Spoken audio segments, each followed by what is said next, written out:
Assalamualaikum warahmatullahi wabarakatuh. Jadi kita di sini akan mempresentasikan hasil diskusi kami tentang analisis film berjudul Bolehkah Sekali Saja Aku Menangis. Tapi sebelum itu kita akan memperkenalkan diri terlebih dahulu.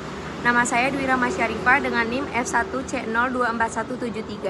Nama saya Nisrina Salma Ramadhani dengan NIM F1C024151.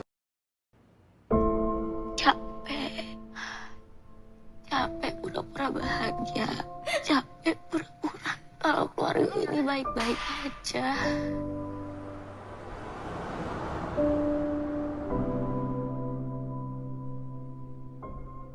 Gue selalu nge-keep apa yang gue rasain sendiri.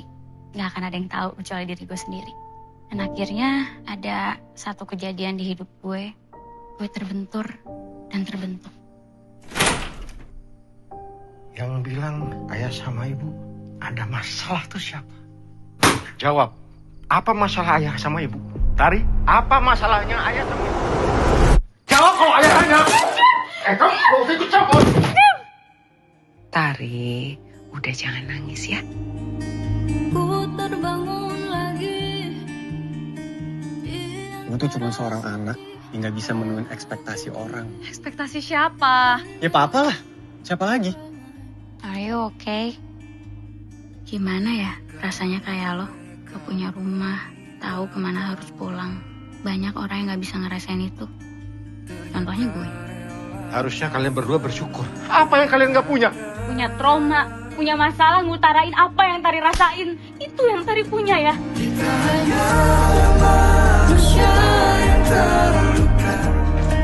Maafin ibu ya. Maafin ibu. Boleh ya, sekali aja Tari nangis. Sekali saja ku menangis. Ku tak ingin lagi membohongi diri. Kali ini kita harus hadapin ya. Ku ingin belajar. Yang pertama, latar belakang. Film merupakan bentuk karya seni yang menggabungkan unsur visual, suara, dan narasi untuk menyampaikan pesan kepada penonton. Menurut Broadwell dan Thompson, film tidak hanya sekedar hiburan, melainkan juga bentuk untuk mengekspresikan diri, nilai, dan emosi manusia. Kami memilih film Bolehkah Sekali Saja Aku Menangis karena film ini mengangkat tema yang relevan dengan kehidupan sosial, yaitu tentang penerimaan diri, luka batin, dan keberanian untuk menunjukkan emosi. Dalam masyarakat, kita sering dianggap menangis itu tanda kelemahan, terutama bagi perempuan yang dituntut untuk selalu kuat. Film ini justru hadir untuk menegaskan bahwa menangis ini adalah bentuk keberanian dari bagian proses penyembuhan diri. Oke, selanjutnya analisis film. Yang pertama, secara kreatif. Film ini memadukan keindahan visual, pencahayaan, dan musik untuk menggambarkan emosi tokoh utama. Adegan ketika Tari menangis di kamarnya menjadi simbol dari puncak emosional film. Ditampilkannya dengan ton warna hangat dan musik lembut. Kreativitas Reka Wijaya terlihat dari kemampuannya menghadirkan kesedihan secara estetis, tanpa harus menggunakan dialog yang berlebihan. Selanjutnya, dari sisi teknologi, film ini menggunakan kamera digital dengan pencahayaan natural serta teknik color grading yang memperkuat suasana. Adegan pembuka yang memperlihatkan hujan divisualisasikan dengan ton biru keabu-abuan untuk menggambarkan kesedihan dan kesepian. Kemudian berubah menjadi warna hangat dengan saat Tari mulai menerima dirinya. Hal ini menunjukkan bahwa teknologi tidak hanya berfungsi teknis, tapi juga bagian penting dalam membangun suasana emosional film. Selanjutnya, dari sisi bisnis, film ini juga kuat dari sisi bisnis karena diproduksi oleh Cinemaco Pictures. Film ini menggunakan strategi promosi digital yang efektif melalui media sosial, trailer sinematik, dan wawancara daring. Strategi rilis ganda baik di bioskop maupun di platform streaming yang menunjukkan adaptasi terhadap tren industri film modern. Dengan begitu, film ini tidak hanya memiliki nilai artistik, tetapi juga nilai ekonomi yang mengandung keberlanjutan industri perfilman Indonesia.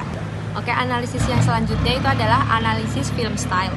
Mengacu pada teori Gibbs tahun 2002, analisis film style mencakup noise and scene, sinematografi, editing, dan suara. Dalam film ini, mise en scene, ruang domestik seperti kamar dan ruang terapi dibuat sederhana dan sepi, mencerminkan kesunyian batin dari Tari. Lalu sinematografi, ton warna dingin dan pencahayaan yang lembut memperkuat suasana sedih dan kontemplatif. Selanjutnya ada editing, transisi halus dan tempo yang lambat membantu penonton ikut merasakan proses reflektif tokoh utama. Selanjutnya ada suara, musik yang lembut dan tangisan tertahan memberi kekuatan emosional yang kuat, menegaskan tema penyembuhan diri. Oke, jadi sekarang kita lanjut ke analisis film form dari film Bolehkah Sekali Saja Ku Menangis. Jadi film form itu adalah cara seluruh elemen dalam film saling terkait atau saling berkorelasi, membentuk makna. Dalam film ini struktur ceritanya mengikuti pola, eksposisi, komplikasi, klimaks, lalu resolusi.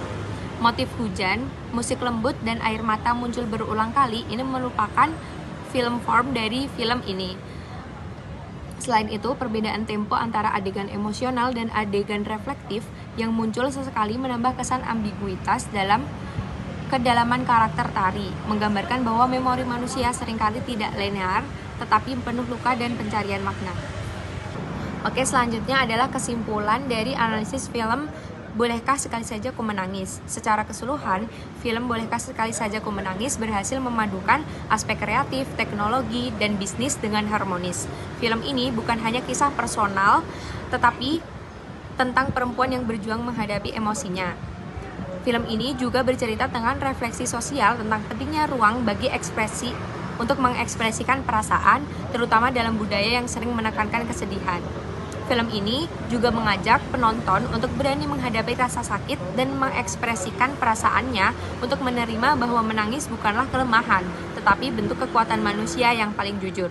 Dengan pendekatan estetis dan naratif yang halus, film ini membuktikan bahwa sinema Indonesia semakin matang dalam mengolah tema psikologis dan emosional secara mendalam.